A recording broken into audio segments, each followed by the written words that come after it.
അല്ല നിങ്ങളുടെ മോനെ സ്കൂളിൽ വൃത്തിയോട് കാണിച്ചു. അപ്പൊ നിങ്ങളെ കൊണ്ട് പറ്റത്തില്ല, ഇപ്പൊ ഞാൻ തന്നെ ചെയ്യാം. ഒരു ബക്കറ്റ് വെള്ളം എന്താ ഞാൻ തന്നെ കഴുകികളെ, അല്ലാതെ ഞാനെന്ത് ചെയ്യാൻ?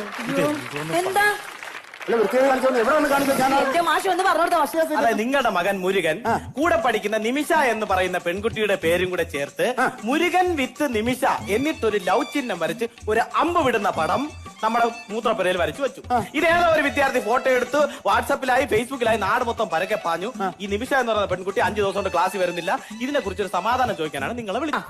ഈ ആടുകന്നൊക്കെ ചീട്ടിനകത്തിരിക്കുന്നത് അത് സ്നേഹത്തിന്റെ സിമ്പിൾ അല്ലേ? അത് സ്നേഹത്തിന്റെ സിമ്പിളാണ്. സ്നേഹം വേറെ, പക്ഷെ ഈ അതിന്റെ ഉള്ളിൽ കൂടെ ഒരു അമ്പ് വിട്ട് കഴിഞ്ഞാൽ അതിന്റെ അർത്ഥം മാറി, അത് പ്രണയാണ്. അതിവിടെ പറ്റില്ലല്ലോ. ടീച്ചറെ, എന്റെ മോൻ നല്ല ബുദ്ധിമാനാ. നമ്മൾ വെറുതെ ഒരു ആടുതം വരച്ചു വെച്ചിട്ട് കാര്യമില്ല. അതിനകത്ത് എന്തെങ്കിലും കോർത്ത് വെക്കണം, അല്ലെങ്കിൽ അത് പറന്നു പോകും. അതിനുവേണ്ടിയാണ് അവനെ സെറ്റ് ചെയ്ത് അതിനകത്തൊരു അമ്പ് വിട്ട് വെച്ചേക്കുന്നത്. അല്ല, ഞാനൊന്ന് പറഞ്ഞോട്ടെ, ഇതൊരു പെൺകുട്ടിയുടെ ജീവിതം വെച്ചാണ് നിങ്ങളുടെ മകൻ പന്ത് കളിക്കുന്നത്. അത് മനസ്സിലാക്കണം. പന്ത് കളിക്കാൻ ആര് പോയി? പന്തിന്റെ കയ്യിലിരിക്കുമല്ലേ? അങ്ങനെ ഞാനില്ലാതെ സ്പോർട്സിന് പോയാൽ ഞാൻ ആരെ സമ്മതിക്കത്തില്ല. അവനെ എന്നോട് ചോദിക്കാൻ ഒരു പന്ത് കളിക്ക് ഞാൻ ചേർക്കത്തില്ല, എന്നോട് ചോദിക്കണം. ഇത് പന്ത് കളിയുടെ കാര്യമല്ല ഞാൻ പറഞ്ഞത്. എങ്ങനെയാ അയാൾ മരിച്ചത്? ബോംബെ മുട്ടായി ഇന്ന് മരിച്ചു. ബോംബെ മുട്ടായി തിന്നിട്ട് ഒരാള് മരിക്കേ? പിന്നെ ഉറക്കത്തില് ബോംബെ മുട്ടായി അഞ്ചാച്ച് തലേണക്കവറിലെ പഞ്ഞി മുഴുവൻ മണക്കാന്നും പറഞ്ഞ് മിണിഞ്ഞാ പിന്നെ മരിച്ചോവില്ലേ? അയ്യോ. രാവിലെ ഞങ്ങൾ റൂമിലേക്ക് പോയി നോക്കുമ്പോ എന്താ കാണുന്നത്? ഈ ബേക്കറിയിൽ അലമാരന്റെ ഉള്ളിലൊക്കെ ഈ ബന്ന് പൂപ്പൽ പിടിച്ച് കിടക്കൂലേ, അതുപോലെ കിടക്കുക കട്ടുമ്മൽ അപ്പൂപ്പൻ പന്ന്. മടക്കത്തിന്റെ അന്ന് എനിക്ക് കോമഡി. അപ്പൂപ്പനെ എടുത്ത് എല്ലാരും മുറ്റത്തേക്ക് ഇങ്ങോട്ട് കൊണ്ടു ചെന്നതും എവിടുന്നോ ഒരു കാറ്റടിച്ച് പഞ്ഞല്ലേ ഒറ്റ പോക്കല്ലേ. പക്ഷെ എന്റെ ഭർത്താവ് പിറകെ പോയിണ്ട് കൊണ്ടുവരും. കിട്ടിയോ? KGF-ലെ യാഷു ബൻ അന്വേഷിച്ചു പോകുന്ന പോലെ ഇപ്പോഴും നടക്കുക അപ്പൂപ്പൻ ബൻ. ഈ ഹൈദരാബാദ് എവിടെയോ ആണെന്നാണ് കേട്ടത്. അല്ല, എലക്ഷൻ കഴിഞ്ഞാൽ മാറാന്ന് പറഞ്ഞത് എലക്ഷൻ കഴിഞ്ഞിട്ട് മാറുമല്ലോ, റിസൾട്ട് വരുമല്ലോ. റിസൾട്ടും വരണേ. അപ്പൊ എന്റെ കസ്റ്റംസ് ഒക്കെ എന്ത് ചെയ്യും? കസ്റ്റംസ് വന്നു കഴിഞ്ഞാൽ സ്വർണ്ണം ഉണ്ടെങ്കിൽ പിടിച്ചോട്ട് പോകും. അതല്ല, എന്നെ ഇവിടെ കാണാൻ വരുന്ന കസ്റ്റംസ്, അത് കസ്റ്റമേഴ്സ് എന്താണെങ്കിലും വന്നിരിക്കണ്ടേ? ഇരിക്കാനല്ലേ ഈ കസേര എടുത്ത് നമ്മൾ പുറത്തിടുന്നത്, ഇവിടെ വന്നിരിക്കണം. അപ്പൊ ഞാൻ അവരെ ഫ്യൂഷൻ ചെയ്യണം പുറത്ത് വെച്ച്. ചേച്ചി ഉദ്ദേശിച്ചത്. ഓ, എന്റെ ഉദ്ദേശം എന്താന്ന് ഞാൻ പറഞ്ഞോളാം. യു ആസ്ക് യുവർ മാപ്പിള, മൈ ആസ്ക് മൈ മാപ്പിള. യു ഡോണ്ട് കടുവറ. Okay, stupid fellow girl. Shut your rotten tongue. What do you think of yourself? I know what to do. Don't try to teach me. Get lost from my shop. Moron.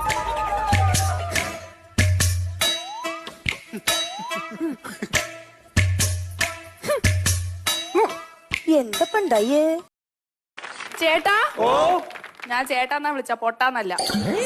നീ എന്തിനാ അങ്ങോട്ട് നോക്കി ചേട്ടാന്ന് വിളിക്കണം, ഇങ്ങോട്ട് നോക്കി വിളിച്ചാ പോരെ? ചേട്ടാ, ഇന്ന് രാവിലെ എന്റെ ബേർഡേക്ക് നിന്റെ ഞരമ്പൊക്കെ വലിയുന്നുണ്ട്, ചാവും നീ. ഇങ്ങനെ വലിയും. ഈ ബേർഡ് അയ്യോ, ബേർഡ് എന്ന് പറഞ്ഞറിയില്ലേ? ബർത്ത്ഡേ. അതിനൊക്കെ ഇപ്പഴത്തെ പെണ്ണുങ്ങൾ അങ്ങനെയാ പറയാ, ബേർഡ്.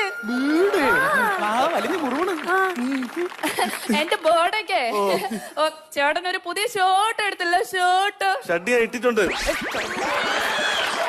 നമ്മള് മോർണിംഗ് ഒരു 2 lakhs ഡയമണ്ട് റിംഗ് പർച്ചേസ് ചെയ്യാൻ പോയില്ലേ? നിനക്ക് ഡയമണ്ട് മോതിരം ഞാൻ വാങ്ങിച്ചത് ഇട്ടിട്ടുണ്ടല്ലോ കയ്യിൽ. നീ എനിക്ക് അതൊന്ന് ഇട്ട് തരാവോ? അത് ഇട്ടേക്കല്ലേ?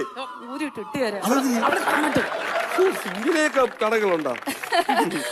സൂക്ഷിച്ച് ഇങ്ങോട്ട് വരൂ. ഇങ്ങനെ ഇടൂ.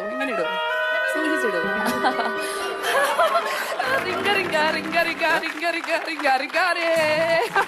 Diamond ring. എങ്ങനെ ഇപ്പൊ നിനക്കൊന്ന് പറയല്ലേ? ബോട്ട്, ഷോട്ട് എന്തൊക്കെ കളിയാക്കി. ഇപ്പൊ കളിയാക്കടി. എന്തോ മാത്രം ഇരിക്കുന്ന കളിയാക്കാൻ സാധാരണ ഒരു കല്ല്. ഓ, 2 lakhs ഡയമണ്ട് റിംഗ് ആണ്. ഡയമണ്ട് റിംഗ് നീ കണ്ടിട്ടുണ്ടോ? നീ കേട്ടിട്ടുണ്ടോ?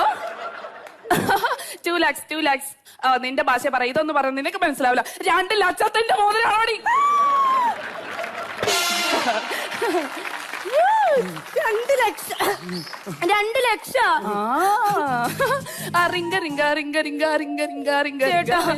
കണ്ട ആരെങ്കിലും കാണിക്കാൻ എനിക്ക് എന്തെങ്കിലും ഒരു കല്ല് വെച്ചതുണ്ടോ? എടി, കഴിഞ്ഞ ആഴ്ചയല്ലേ നീ പോയി ആ ഡോക്ടർ ഒരു കല്ല് കാണിച്ചത്? എന്ത് കല്ല്? നിന്റെ മൂത്രത്തിൽ കല്ല്.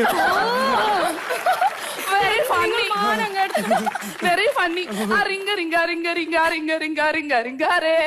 അയ്യോ, ഞാൻ ഇന്ന് മരിക്കും. ഞാൻ ചെന്ന് എന്റെ വല്യമ്മയെ കുഞ്ഞമ്മയൊക്കെ വിളിച്ചു പറയട്ടെ, ഇല്ലെങ്കിൽ എന്റെ തൊണ്ടയിൽ അങ്ങോട്ട് ചോറ് ഇറങ്ങൂല. വാങ്ങിച്ചില്ലായിരുന്നു എന്റെ തൊണ്ടയിൽ ചോറ് ഇറങ്ങൂലായിരുന്നു. സുന്ദരായിട്ടുണ്ടല്ലോ. സുഖമായിട്ടിരിക്കുന്നോ? സുഖമായിട്ടിരിക്കുന്ന നാത്തൂനെ. മോനെന്തിയെ? അകത്തുണ്ട്. മാളു എന്തിയെ? അകത്തുണ്ട്. ഭർത്താവ് എന്തിയെ? അകത്തുണ്ട്. കല്യാണമായിട്ട് പുതിയ സാരി ആയിരിക്കും വാങ്ങിയത്. നാത്തു ഭയങ്കരമായിട്ട് മോശമായല്ലോ. പറയാൻ ആളെ കണ്ടാ തോന്നുന്നു നന്നായിരിക്കണെന്ന്. അയ്യോ, ഞാൻ നാത്തുവിനെ വിചാരിച്ചുള്ളൂ ഇപ്പൊ. എനിക്കറിയാം ഈ വീട്ടിൽ എന്നെ കുറിച്ച് ഏറ്റവും കൂടുതൽ ആലോചിക്കുന്നത് നീ മാത്രമേ ഉള്ളൂ. അകത്തുള്ളത് മുഴുവൻ കുശം പത്തിയാളാ. നാത്തുവിന് മാത്രമല്ല എന്നോട് ഇത്തിരി സ്നേഹം. സത്യം പറയാല് ഈ കുടുംബത്തിൽ എന്നോട് ഏറ്റവും കൂടുതൽ സ്നേഹമുള്ളത് എന്റെ നാത്തൂനാ. അയ്യോ.